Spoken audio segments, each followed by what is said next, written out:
Hello teacher, this is my video presentation about the final test that we carried out at Josefina Conte Institute at the Profesorado en Inglés for the subject Estudios Interculturales. I hope you like it. It would be rather complicated to define what culture means.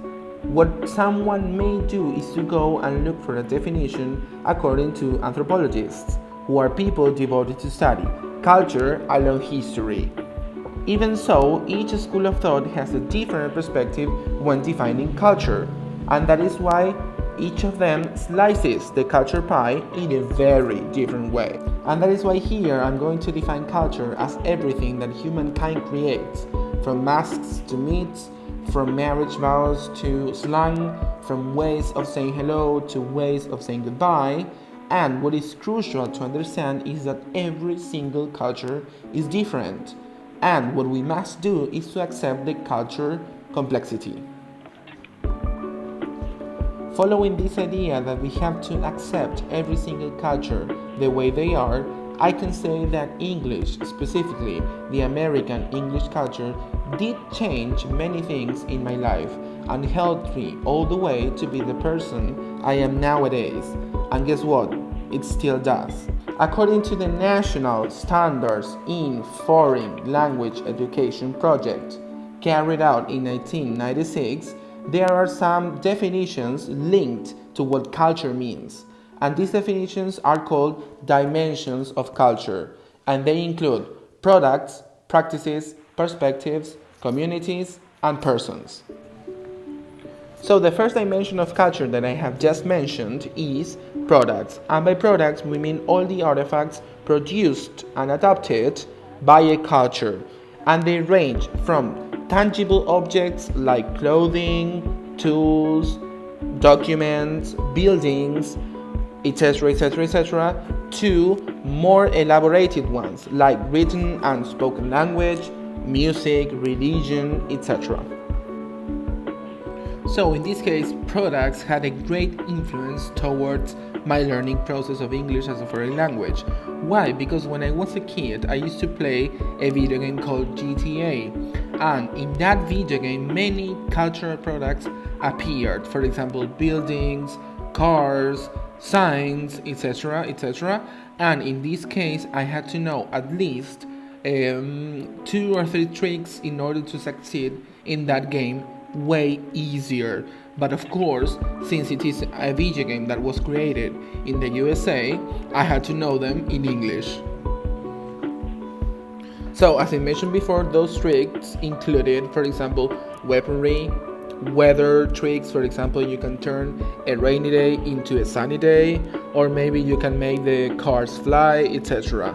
But the thing is that despite the fact that I was just in a simple video game, I came to realize that the culture I was playing in was way different than my own, than the one I used to live in. I haven't discovered yet how I figured this out, but the thing is that maybe what happened was that from the moment you start the game, there's a sign that says Liberty City, and it portrays a perfect American society, which is way different than an Argentinian one. Once I was in the game, what I first thought was that by writing those same tricks in Spanish, they would work. But this wasn't like this. This wasn't as easy as it looked, because what I had to do in order to make that trick work was to write them in English. And this is where the American English culture started to make a lot of sense to me. Not only because I had to write those words in English, but also because I started to realize that the spelling of those same words were way different than the Spanish ones. Besides, what I came to realize was that the order of the words changed a lot. For example, seaways, fanny magnet, etc., they were different in another way. That is to say that the adjective goes first and the noun goes after the adjective. So the way I see it, this is a clear instance of a positive outcome in my learning process. Why? Because I was developing a skill in order to overcome a situation by applying words in a second language. So as I said before, I was developing a skill I wasn't even aware of. And the thing is that this skill is considered to be practical, and in this case, knowing how to overcome a situation. According to the Common European Framework for Teaching, this skill can be subclassified as a leisure skill. So another instance to show the influence that English had in my life has to do with the rest of the dimensions of culture that I explained at the beginning of this video, and those include practices, perspectives, communities, and persons.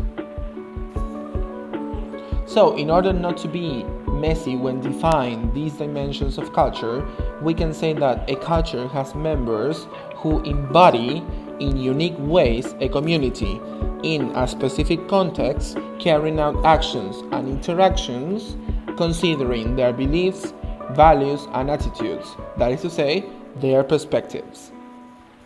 With this in mind, English has shown me many things about these dimensions and taught me an unforgettable lesson. So it all starts when I was 12 or even 11, when I used to watch sitcoms in the Nickelodeon channel.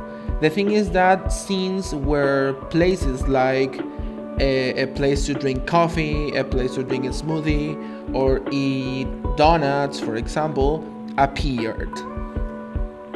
The thing is that I was rather confused about the people in those scenes, not because they were the same age as I used to be, that is to say 12 or 13, but because hanging out with friends, both female friends and male friends, that is to say boys and girls together, was something as regular and as simple as getting a cup of coffee. That is why I can say that English has shown me and taught me a valuable lesson, because at that time English has demonstrated that I was able as a teenager to do many things that a normal or regular teenager in Corrientes would never dare do. So, talking about those things that are prohibited in my socio-cultural context, I can say that, as an example, that a boy hanging out with girls is not something that is regularly seen in my socio-cultural context, that is to say, in a Correntinian context. And the thing is that the same thing happens with girls. Girls only and must hang out with girls. To be completely honest, I can say that at the beginning I was terrified, because for some reason I have always been closer to girls, and the idea of hanging out with girls has haunted me for a long while as a teenager. But the thing is that one day I took the bull by the horns and started to hang out with girls right in the same way as in the sitcoms that I used to watch. I believe that by watching and observing those sitcoms and the opportunities that a teenager has or used to have in this case in an American context, gave me or provided the opportunity for me to do the same thing. And that is why it made me realize the person I wanted to be at that time and the person I am nowadays. Also has it shown me that being a friend is what really matters, and that it's not important what other people may say about your decisions that you make, since if it makes you happy, that's all it matters. Getting to know the English culture through shows like these has to do with getting sociocultural knowledge, in which a learner, in this case of English as a foreign language, studies and gets information about its society and culture. Therefore, that student is taking in information as regards the communities where English is spoken. That is to say, that learner is taking in information such as their behavior, their living conditions, their identities, their everyday lives, among many other things. All things considered, I am very happy to be the person I am nowadays, and honestly, I don't know where I would be if it wasn't for the English language, nor will I know the person I would be. So this is the end of my video presentation for Estudios Interculturales. I really hope you like it, teacher. See you.